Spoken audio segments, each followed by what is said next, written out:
हाय दोस्तों, मैं डॉक्टर विनय कुमार शुक्ला।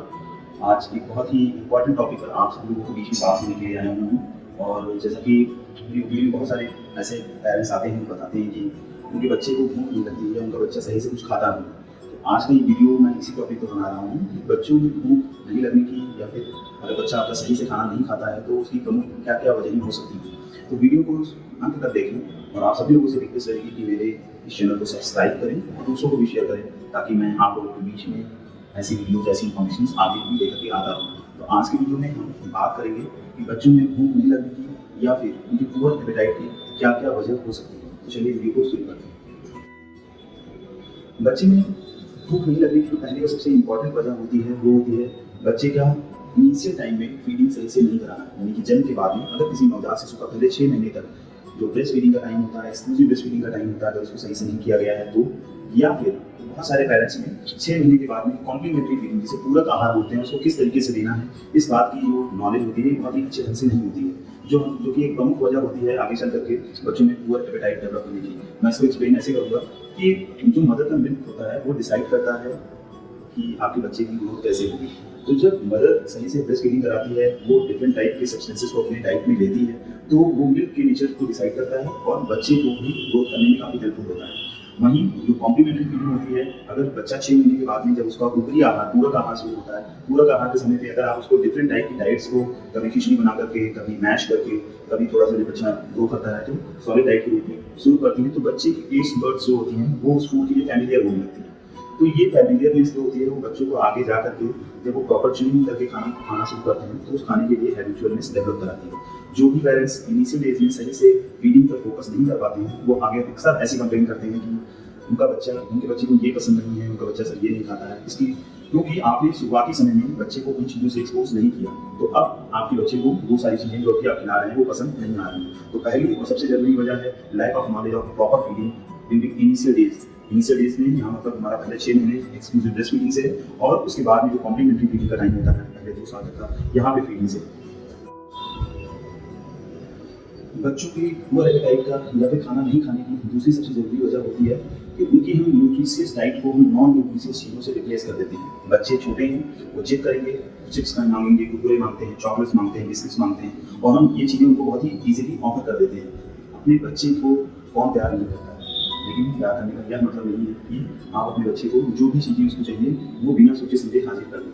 आप उसको उस चीज़ के लिए एफर्ट करने दें। अगर आपका बच्चा किसी चीज़ की डिमांड करता है तो आप उसको न्यूट्रिशियस चीज़ से रिप्लेस करें। यानी कि आप उस चीज़ को मना नहीं कर सकते हैं। अगर आपका बच्चा चॉकलेट मांग रहा है तो मैं ये नहीं कह रहा हूँ कि आप अपने बच्चे को वो चीज़ ना दें, लेकिन आप एक अपनी शर्त रख सकते हैं कि अगर आप ये चीज़ खा लेंगे, आप आधा केला खा लेंगे, 1 केला खा लेंगे, तो आपको ये चीज़ इतनी अमाउंट में मिलेगी। तो आप उसको इस तरीके से इंकरेज कर सकते हैं अपने बच्चे को खिलाने के लिए, ना कि जब उसके सुबह का खाने का ब्रेकफास्ट का टाइम हुआ है, दोपहर के लंच का टाइम हुआ है या डिनर का टाइम हुआ है, तो अब आपने उसको उठा करके 1 पैकेट चिप्स की दे दी। अगर बच्चे ने 1 पैकेट चिप्स की खा ली, कुरकुरे की खा ली, तो ये उसकी एपेटाइट को जो होगा वो रिड्यूस कर देगा। अब आपका बच्चा जो होगा, जो अब आप खाना उसको देंगे तो सही ढंग से नहीं खाएगा। अक्सर ऐसा देखा जाता है, पेरेंट्स बोलते हैं कि बच्चा हमारा खाना नहीं सही से खा रहा है, लेकिन जब आप उनसे पूछें कि क्या उसे समोसा देती हैं तो खा लेता है, तो हाँ, वो समोसा खा लेता है, वो चाउमीन खा लेता है, मोमोज खा लेता है, बर्गर खा लेता है। तो ऐसी चीज़ों को ही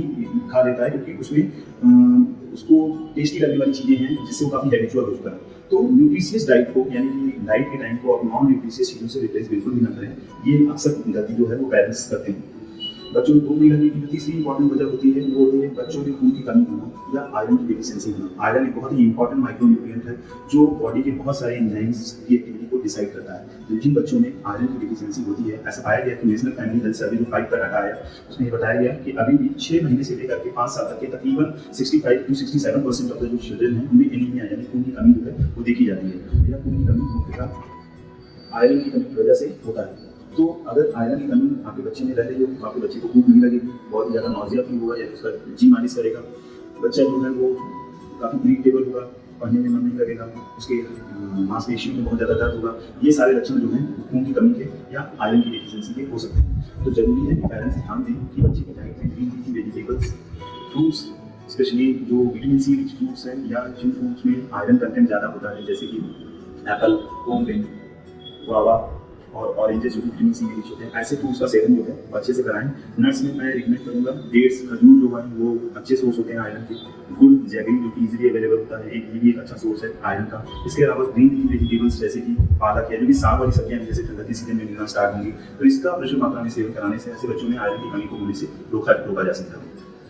बच्चों में भूख नहीं लगने की एक और वजह है बच्चों के पेट में कीड़े होना। ऐसे बच्चे जिनको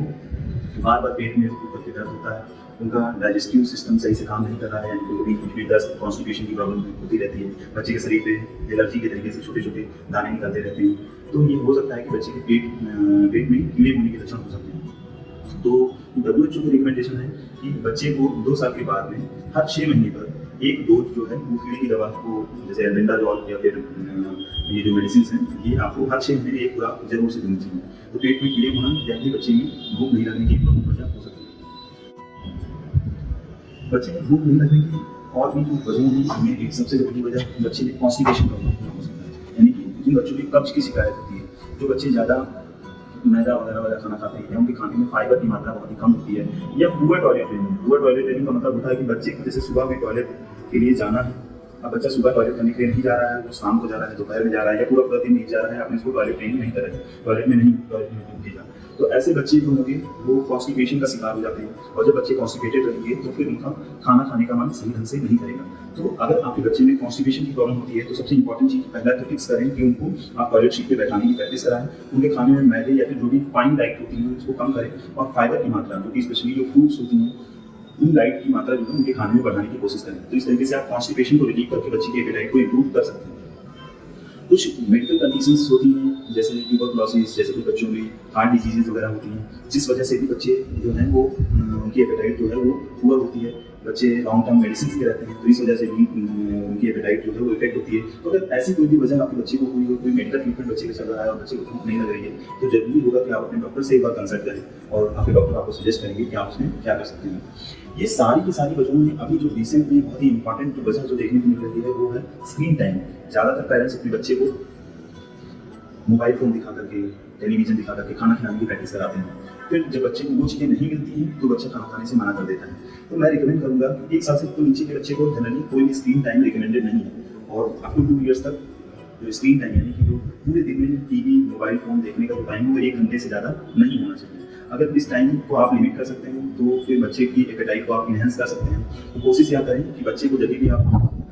ऐसी चीज़ों को दिखा करके खाना खिला रहे हैं तो उसके साथ आप स्टोरी टेलिंग की हैबिट को इजाद करें, बच्चे को कोई कहानी सुनाएं, कविताएं सुनाएं, जिसको आपका बच्चा जो है वो इंजॉय करे, और उसको डाइट के लिए जब उसको भी एक लेसन मिलेगा, उसको भी एक इंस्पिरेशन मिलेगी कि जब उसको खाना मिलने वाला होगा तो उसको कोई एक स्टोरी सुनने को मिलेगी। तो ऐसा करके आप उसकी स्क्रीन टाइम को लिमिट कर सकते हैं, यह एक प्रमुख वजह हो सकती है। कुपोषण की भी यहाँ पे मैं बात करना चाहूँगा बच्चों में, जिसको मैल न्यूट्रिशन बोलते हैं, यह भी बच्चों में पुअर एपेटाइट की एक वजह हो सकती है। कुपोषण के जो बच्चे होते हैं वो बार बार बीमार पड़ते रहते हैं, उनके शरीर का शारीरिक विकास सही से नहीं हो पाता है, उनकी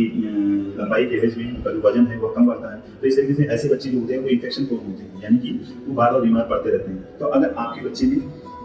ऐसी कोई भी समस्या दिखाई दे रही है तो जरूरी है कि आप अपने पीडियाट्रिशियन से कंसल्ट करें, और जो भी मैंने अभी तक टॉपिक्स बताए हैं आप एक एक करके उनसे डिस्कस कर सकते हैं इस चीज़ के बारे में। और भी ऐसी इंफॉर्मेशन वीडियोज़ के लिए प्लीज़ मेरे चैनल को सब्सक्राइब करें और दूसरों को भी शेयर करें। आशा करता हूँ आज का वीडियो आप सब लोगों को पसंद आया होगा। Please like my video and support me. Thank you so much.